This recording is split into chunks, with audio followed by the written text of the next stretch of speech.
If you're trying to level up without the hype, you're in the right place. What's good?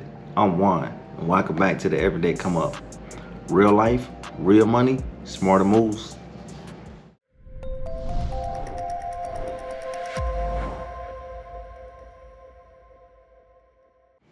In the last few episodes, we've talked about building cash flow, predictable income, about creating stability. And when you build stability, you get options. By options, they test your discipline. And this was one of those moments. I spent $2,134 on silver. Not to flip it, not to stack it, but to understand it.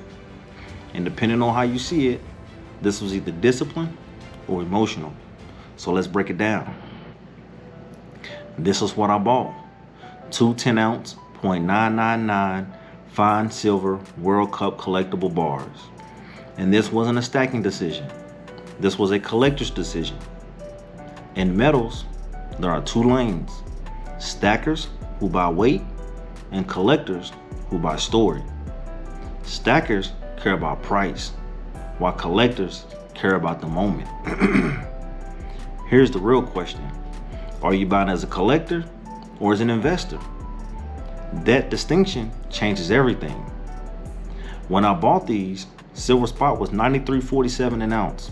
That's $93.47 an ounce. I bought 20 ounces. Melt value was $1,869, and I paid $2,134. So the premium, about $264. That's 14% over spot. That's the math.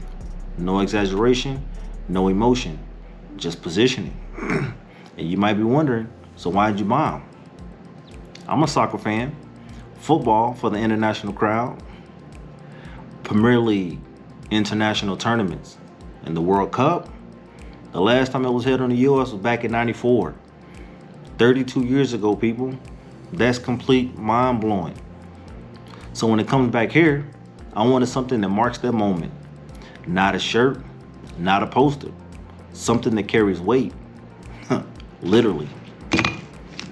This was a limited collectible release, not mass-produced. And pieces like this carry significance well beyond the metal. But I didn't buy it to flip, remember? I bought it to keep. I'm building a sports memorabilia display, a curated vault.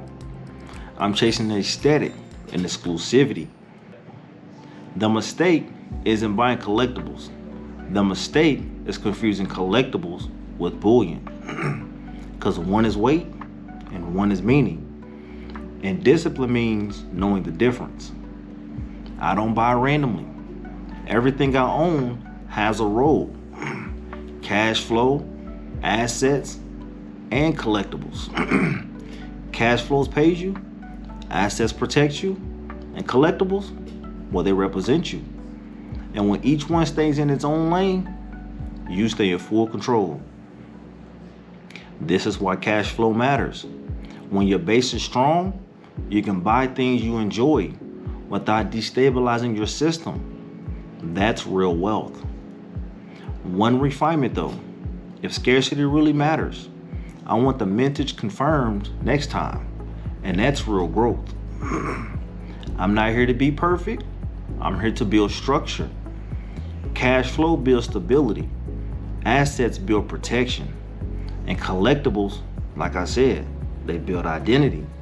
But discipline is knowing which is which. If this video helped you think differently, subscribe and hit that like button.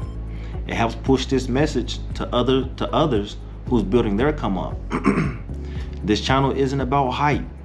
It's about building real structure, one smart move at a time. Because the truth is, discipline doesn't start with money. It starts with how you think, the decisions you make, the risks you take, and the patience that you build. All comes from your mental framework. In the next episode, I'm going to share the books that changed how I think. Not theory, but framework. And that's next. Make smart moves, and I'll see you on the come up.